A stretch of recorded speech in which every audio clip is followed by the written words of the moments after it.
क्योंकि मोदी आएगा पेट में लात मारेगा, मोदी आएगा पेट में लात मारेगा, मोदी आएगा पेट में लात मारेगा। जो गरीब है वो भीख मांगेगा। हाँ, भीख मांग के खा रहा हूँ, उसमें भी पैसा कम देता है, गाली भी देता है उनको। हाँ, सरकारी काम करता हूँ, आज मैं गैस सिलेंडर का काम करता हूँ। मैं राम मंदिर बनना है और क्या लोग हैं। मैं 15 साल का हूँ, मैंने किसी सरकार की वो नहीं देखी है अब तक, और राम मंदिर देख रहा हूँ। योगी की सरकार आ रही है, अब योगी ही प्रधानमंत्री बनेगा। जो मोदी जी के बाद योगी जी बनेंगे, योगी जी के बाद अमित शाह जी बनेंगे। कांग्रेस दूर दूर तक नहीं जाएगी, कांग्रेस दूर दूर तक नहीं जाएगी, और पूरे भारत में भगवा रंग चढ़ेगा, हिंदू राष्ट्रवाद बन जाएगा। मामला कांग्रेस को खत्म होने का नहीं है, ना बीजेपी का खत्म होने का है।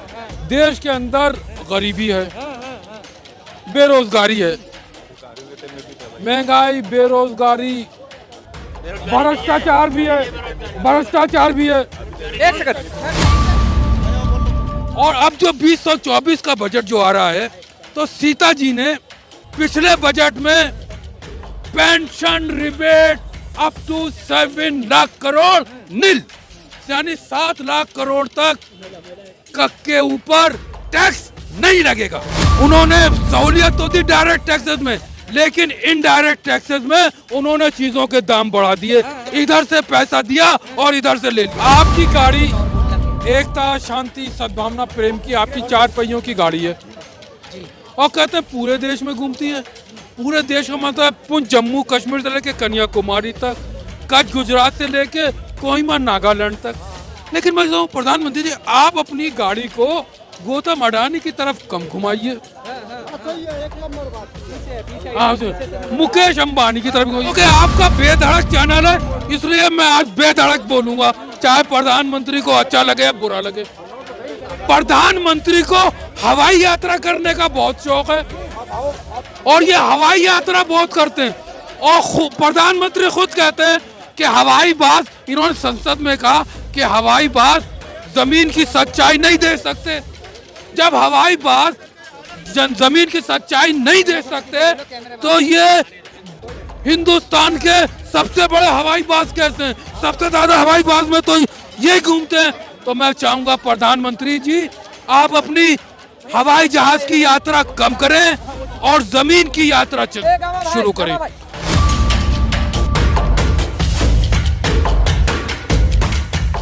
जी दोस्तों, आप देख रहे हैं बोल बदल। हमारे साथ ग्राउंड रिपोर्टिंग पे जनता है, जनता से जानते हैं 2024 में क्या कुछ होने वाला है। जिस तरह से राहुल गांधी ने मोदी जी को पनौती कह दिए, वो जो गुजरात में जो हो रहा था, स्टेडियम में जो है क्रिकेट हो रहा था, वहाँ पे पनौती कह दिए, क्योंकि उस समय क्रिकेट वर्ल्ड कप हारी थी इंडिया, तो उन्होंने पनौती कर दिया। वहीं जैसे मोदी जी ने भी तंज कसा है राहुल गांधी पे। बार बार जो है ईवीएम का सबसे बड़ा मुद्दा होता है, जनता कहती है या विपक्ष कहती है कि ईवीएम में कहीं ना कहीं घोटाला हुआ हारने के बाद।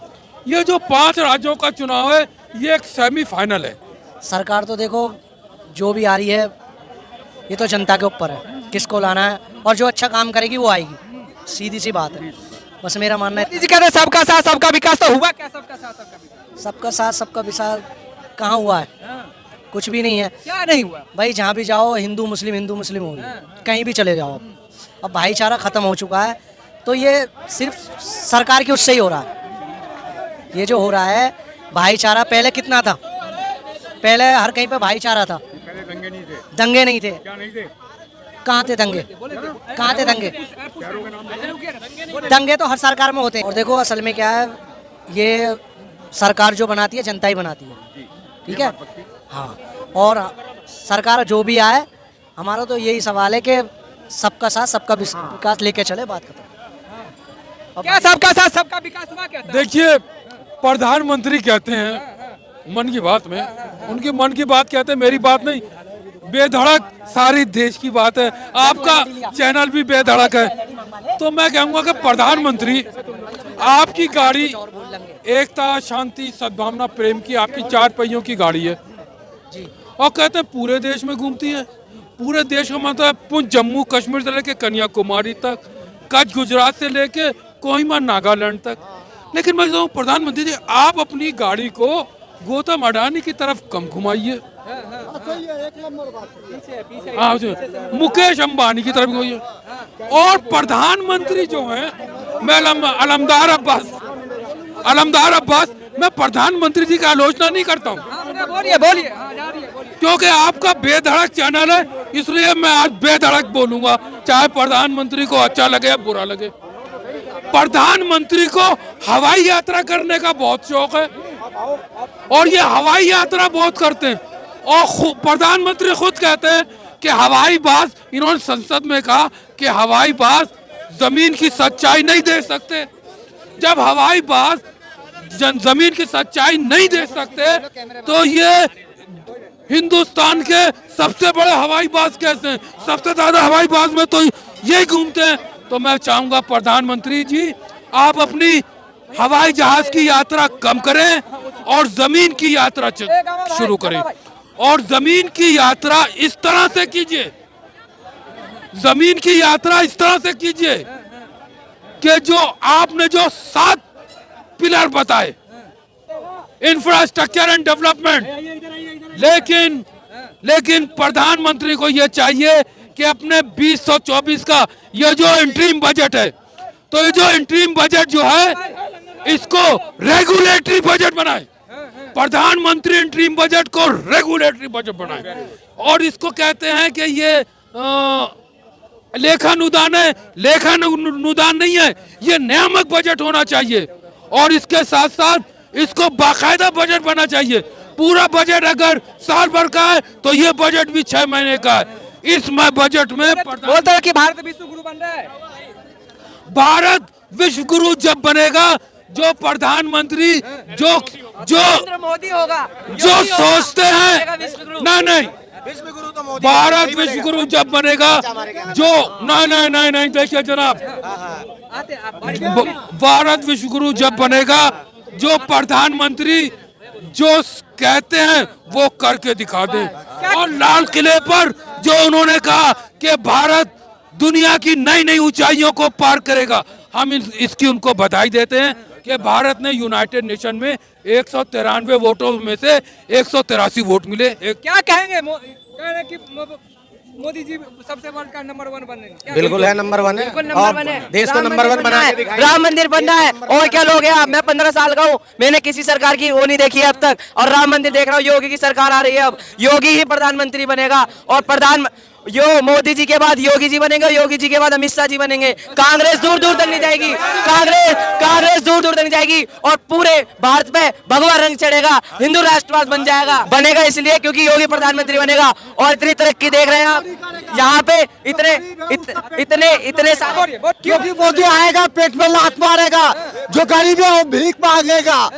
भीख मांग रहा है? हाँ, भीख मांग के खा रहा हूँ। सिलेंडर में हाँ, हम लोग का जो सैलरी में काम में जाता हूँ, हाँ, उसमें भी पैसा कम देता है, गाली भी देता है। उनको सरकारी काम 150 रुपए की दारू पी के घूम रहा है, ये गरीब है।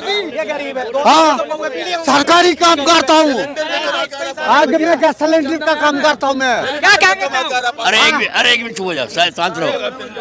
एंड इंडिया के home minister Amit Shah and Delhi chief minister Kejriwal, मैं तीनों को बधाई देता हूँ। हिंदुस्तान के मुख्यमंत्री, दिल्ली के मुख्यमंत्री केजरीवाल जी को, और भारत के प्रधानमंत्री नरेंद्र मोदी जी को, और होम मिनिस्टर अमित शाह जी को। देखा जाए तरीके से जब से प्रधानमंत्री नरेंद्र मोदी जी आए हैं, देश में कुछ ऊंचाइयों को छुआ है, अच्छे अच्छे कार्य हो रहे हैं। दुनिया है, हर काम तो भगवान ही पूरा नहीं कर पाता। एक प्राइम मिनिस्टर जो 70 साल से कांग्रेस राज कर रही थी, अगर अच्छा करा होता तो आज कांग्रेस खत्म नहीं होती। आप क्या कहेंगे? कांग्रेस खत्म? देखिए, मामला कांग्रेस को खत्म होने का नहीं है, ना बीजेपी का खत्म होने का है। देश के अंदर गरीबी है, बेरोजगारी है, महंगाई, बेरोजगारी, भ्रष्टाचार भी है, एक सेकंड, अरे बोल तो लो। सुनिए, भ्रष्टाचार भी है। तो मैं चाहूंगा कि सारी पार्टियां एकजुट होकर, और पूरा देश एकजुट होकर, जो हमारे देश की जो समस्या है इसका समाधान निकाले, और देश को नई ऊंचाइयों पर लेकर जाए, और भारत को दुनिया की 2030 में तीसरी सबसे बड़ी ताकत मोदी जी जो कहते हैं वो सचमुच करके दिखा दें। और 2047 में मोदी जी कहते हैं कि भारत दुनिया की सबसे बड़ी ताकत बनेगा। उन्होंने बनाया है prime minister national master collective holistic governance plan Kashmir से लेकर तमिलनाडु तक का, नेशनल लॉजिस्टिक पॉलिसी, उन्होंने विज्ञान भवन में अपना लेक्चर दिया, कहा प्रोडक्टिविटी बढ़ेगी, कॉस्ट वैल्यू डिक्रीज होगी, लेकिन कहाँ कॉस्ट वैल्यू डिक्रीज हो रही है, महंगाई तो बढ़ रही है। और अब जो 2024 का बजट जो आ रहा है, तो सीता जी ने पिछले बजट में pension rebate up to 7 lakh crore nil, यानी 7 लाख करोड़ तक के ऊपर टैक्स नहीं लगेगा। क्या कहेगा युवा? नहीं, आपने पूरी बात नहीं सुनी, देखिए। लेकिन उन्होंने सहूलियत तो दी डायरेक्ट टैक्सेस में, लेकिन इनडायरेक्ट टैक्सेस में उन्होंने चीजों के दाम बढ़ा दिए, इधर से पैसा दिया और इधर से ले लिया। किन चीजों का दाम बढ़ा दिए? हाँ, किस चीज का दाम बढ़ा गया मोदी जी के राज में? मोदी जी के राज में भाई साहब को मैं इसकी बधाई देता हूं, जो कहते हैं मेरी सरकार सबका साथ, सबका विकास, सबका विश्वास और सबका प्रयास है। और प्रधानमंत्री कहते हैं मेरी गाड़ी कन्याकुमारी, जम्मू कश्मीर से लेके कन्याकुमारी तक जाती है, कच्छ गुजरात से लेकर कोई मन नागालैंड तक जाते। मैं चाहूंगा 2024 के बजट में आप अपनी गाड़ी को पूरे देश में घुमा दीजिए और सबके लिए सब कुछ और सभी के लिए कुछ ना कुछ 2024 का ऐसा बजट बनना चाहिए जो आज तक नहीं बना। बजट जो बनता है, बजट तो बनेगा, फिर जुमलेबाजी हो जाएगा। सर मैं ये कहना चाहता हूँ कि योगी जी को कतई भी प्रधानमंत्री नहीं बनना चाहिए। जो लोकसभा में आंख मारते हैं और ये लोनी में जाके अपनी बहनों के साथ गलत व्यवहार करते हैं, हम क्या देखते नहीं? हम टीवी नहीं देखते हैं क्या? हम 15 साल के भी, हमें दिख रहा है कि योगी सरकार कुछ कर रही है। अगर यहाँ पे खड़े हो रहे हैं सही सलामत, तो योगी जी की वजह से हो रहे हैं, वरना यहाँ पे भी जेम पर योगी जी के शासन नहीं है, यहाँ पे केजरीवाल जी के शासन है, मोदी जी, और अब योगी जी आने वाले हैं, उसके बाद योगी जी आएंगे। ये कांग्रेस कतई नहीं आनी चाहिए। ये लोकसभा के अंदर आंख मारते हैं, लोनी में जाके वो अपनी बहनों के साथ गलत व्यवहार। दिल्ली में आप झंडा लहराने आते हो 15 अगस्त के दिन, जब झंडा लहराने का अधिकार दिल्ली की जनता ने आपको दिया, तो आपका फर्ज बनता है कि दिल्ली में जो क्राइम बढ़ रहा है, क्या वो शराब पी के क्राइम कर रहा है या जेब काट रहा है या मोबाइल छीन रहा है, दिल्ली में आए दिन वारदात होती है, किसी की बहन बेटी को उठा लेते हैं। इस पर शक्ति प्रधानमंत्री को करनी पड़ेगी। केजरीवाल जी के हाथ में कुछ नहीं है, दिल्ली पुलिस, ट्रैफिक पुलिस दोनों सेंट्रल गवर्नमेंट के हाथ में। सेंट्रल गवर्नमेंट से प्रार्थना है पूरे पुलिस फोर्स को ऑर्डर दे, जो भी घटना घटे उसको हाथों हाथ ऑन द स्पॉट उसका फैसला किया जाए। दिल्ली में क्राइम हटाओ, बेटी बचाओ, बेटी बचाओ बेटी पढ़ाओ नहीं है। और प्रधानमंत्री से प्रार्थना है कि 2 बच्चे हैं आपके, एक हिंदू और एक मुसलमान, दोनों बराबर की आबादी है और हिंदू मुसलमान बराबर की आबादी है, दोनों को साथ लेकर चलिए, तभी देश चलेगा, देश तरक्की होगा। रही रोजगार की बात, रोजी रोटी की बात, तो हर आदमी पढ़ा लिखा तो है नहीं, गवर्नमेंट की नौकरी चाहिए, कहाँ से मिलेगी? और मुसलमान भाइयों के बच्चे पेंटर, डेंटर, कारपेंटर सभी हैं, उनको आरक्षण की जरूरत नहीं है। और हिंदू मुसलमान की बात नहीं है, देश में आप राजा हो, आपका फर्ज बनता है कि हर आदमी के दुख दर्द को देखें, चाहे वो अमीर हो या गरीब। ये देखिए मेरे रिपोर्ट हॉस्पिटल की, दिखाइए कैमरा में दिखाइए। तो सरकार मेरा क्या किया है? मेरा टीबी बीमारी था, मैं अकेला ही इलाज करवाए, मेरा कोई सरकार मेरा सपोर्ट भी नहीं दिया। ये जनता थी, जनता की राय थी। तो इस तरह का वीडियो देखने के लिए चैनल को सब्सक्राइब कर ले और साथ में कमेंट करके अपनी राय जरूर दे। धन्यवाद।